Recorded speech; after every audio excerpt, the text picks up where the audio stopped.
बिस्मिल्लाहिर्रहमानिर्रहीम। अस्सलाम वालेकुम dear students, welcome to my YouTube channel physics with Adnan Khan. Dear students, उम्मीद करता हूँ कि आप सब खैरियत से होंगे।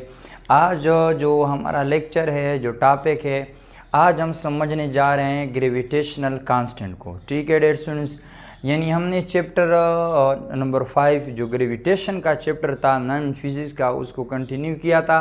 उसका एक लेक्चर जो है वो मैंने अपलोड कर लिया है, जो कि था न्यूटन लॉ ऑफ ग्रेविटेशन। मैंने कहा था कि हम इसकी 2 वीडियो बनाएंगे, क्योंकि ये टॉपिक जो है एक तो लॉन्ग क्वेश्चन का है और थोड़ा लेंथी है, तो एक वीडियो में ये कवर नहीं हो सकता, तो इसलिए हम इसकी 2 पार्ट्स में इसको जो है डिवाइड कर रहे हैं। ठीक है, तो उस वीडियो के अंदर हमने थोड़ा बहुत न्यूटन लॉ ऑफ ग्रेविटेशन को डिस्कस किया था। आज हम उस लॉ में जो कांस्टेंट ऑफ प्रोपोर्शनलिटी है, जिसे हम ग्रेविटेशनल कांस्टेंट भी कहते हैं, उसको डिस्कस करने जा रहे हैं। ठीक है, लेकिन उससे पहले थोड़ा बहुत जो है मैं दोबारा एक हाईलाइट दे देता हूँ न्यूटन लॉ ऑफ ग्रेविटेशन के बारे में। ठीक है, कि न्यूटन का जो लॉ ऑफ ग्रेविटेशन है वो ये कहता है कि अगर वो के यूनिवर्स के अंदर जितने भी बॉडीज़ हैं वो एक दूसरे को क्या करते हैं, अट्रैक्ट करते हैं। ठीक है, एक दूसरे को अट्रैक्ट करते हैं एक फोर्स के साथ, उस फोर्स को हम ग्रेविटेशनल फोर्स कहते हैं। ठीक, अब वो जो ग्रेविटेशन फोर्स है वो 2 चीज़ों पे डिपेंडेंट है। एक है दोनों बॉडी के मास के प्रोडक्ट पे, और एक है उनके सेंटर से लेकर डिस्टेंस, यानी उनके सेंटर से जो फासला है, इन 2 चीज़ों पे वो फोर्स डिपेंड करती है। यानी सपोज करें 2 बॉडी है, एक का मास m1 है तो दूसरे का m2 है, ये एक दूसरे को क्या करेंगी, अट्रैक्ट करेंगी।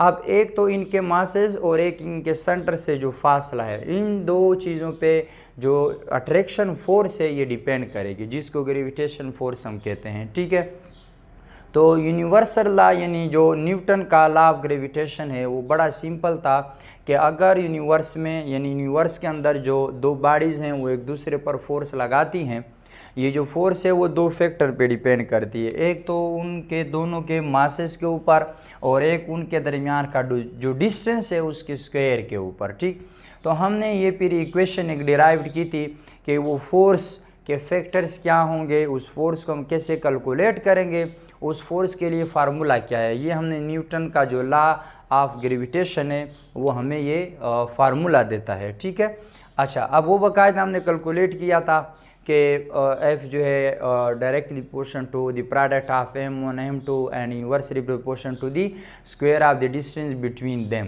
तो ये हमने थोड़ी बहुत पिछली वीडियो में कैलकुलेशन की थी, उसमें हमारे पास ये एक इक्वेशन आई थी, F G is equal to G m1 m2 divide R square. अब वहाँ पर जो एक constant of proportionality capital G जो था, जिसकी वैल्यू थी हमारे पास 6.67 मल्टीप्लाई 10⁻11 न्यूटन मीटर स्क्वायर पर केजी स्क्वायर। आज हम इस पर ही थोड़ी सी डिटेल में यानी बात करेंगे, इसको थोड़ा सा सीखेंगे, समझेंगे। ठीक है, अच्छा, इस इक्वेशन के अंदर ये चीज़ आपने ख्याल रखनी है न्यूटन्स लॉ ऑफ ग्रेविटेशन में, कि जब 2 बॉडीज़ के मास का प्रोडक्ट आप डबल कर देंगे तो फोर्स भी डबल होती जाएगी, क्योंकि डायरेक्ट रिलेशन है।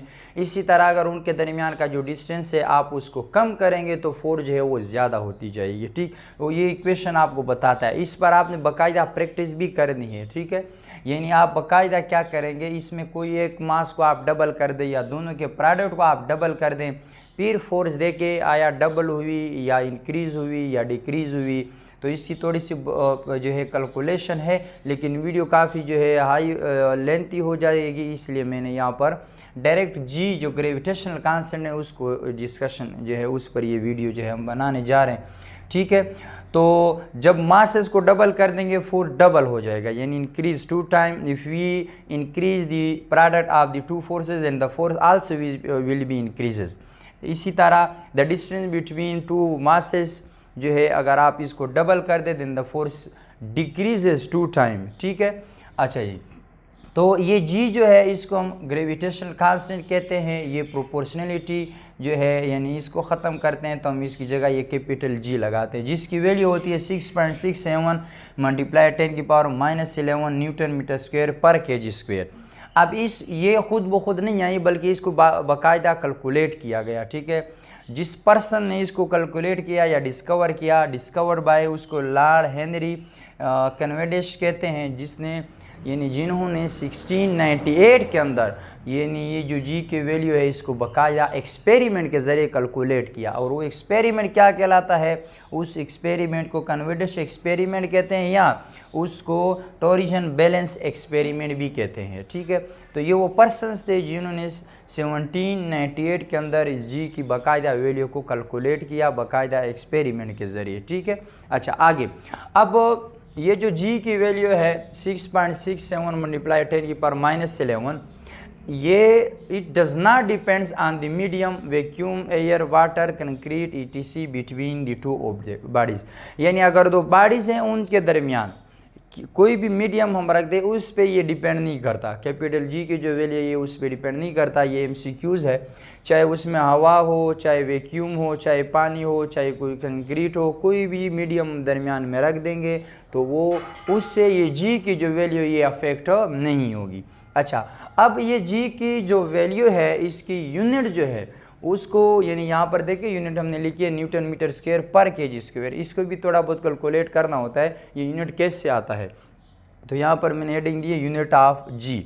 अच्छा, वी नो दैट हमें पता है कि Fg is equal to Gm1 m2 divide r square के बराबर है। अब हमें जी के लिए इस फार्मूले को क्या कर देते हैं, रीअरेंजिंग द इक्वेशन फॉर जी। इस इक्वेशन को यहाँ से हमने जी निकालनी है तो जी के लिए इस इक्वेशन को रीअरेंज कर देंगे और वो इक्वेशन कैसे हो जाएगी, G is equal to Fg multiply r square divide m1 m2। अब ये कहाँ से आ गया, देखें जी अगर हम अपनी जगह रहने दें ये m1 m2 मल्टीप्लाई और है उस साइड पे जाएगा तो वो डिवाइड हो जाएगा। आर स्क्वायर इधर जी के यानी डिवीजन में है और दूसरी साइड पर जाके वो क्या हो जाएगा, मल्टीप्लाई हो जाएगा। ठीक है, अब ये जी क्या हमारे पास फार्मूला आ गया ऐसा समझें। अब हम क्या है कि Fg ये फोर्स है तो फोर्स की यूनिट आ जाएगी न्यूटन, आर स्क्वायर है तो आर डिस्टेंस है, यहाँ पर मैंने लिखा है Fg जो है ये इसकी चूँकि फोर्स है इसकी यूनिट न्यूटन हो जाएगी, आर डिस्टेंस है तो उसकी यूनिट हो जाएगी मीटर, चूँकि स्क्वायर है तो मीटर के ऊपर स्क्वायर भी आ जाएगा।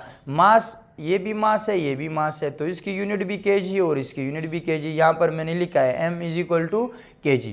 अब ये देखिए ये बन जाएगा न्यूटन मीटर स्क्वायर पर kg स्क्वायर। ठीक, तो ये हमारे पास देखिए जी की जो हमारे पास यूनिट है वो आ जाएगी जो यहाँ पर हमने डिराइव किया है कि न्यूटन मीटर स्क्वायर पर केजी स्क्वायर। आप इसको ऐसे भी लिख सकते हैं, आपकी मर्जी है, चाहे इस तरह लिखें चाहे आप इसको इस तरह लिखें, G is equal to newton metre square KG inverse square. यानी जी ये जो केजी है ये ऊपर चला जाएगा तो इसकी पावर जो है प्लस से वो माइनस में हो जाएगी। ठीक है, तो ये थोड़ी सी जो है डिटेल थी थोड़ी वो तो यानी ग्रेविटेशन कांस्टेंट के हवाले से। इसके बाद नेक्स्ट टॉपिक जो है उसको हम कवर करने की कोशिश करेंगे। ठीक है, तो उम्मीद करता हूँ कि आज की वीडियो जो है वो आपको पसंद आई होगी। अगर वीडियो अच्छी लगी है तो लाइक करें, कमेंट करें और शेयर करें। और अगर अभी तक आपने मेरा चैनल सब्सक्राइब नहीं किया तो मेरा चैनल भी सब्सक्राइब करें और अपने दोस्तों के साथ भी शेयर करें। हमेशा खुश रहें। अल्लाह हाफिज़।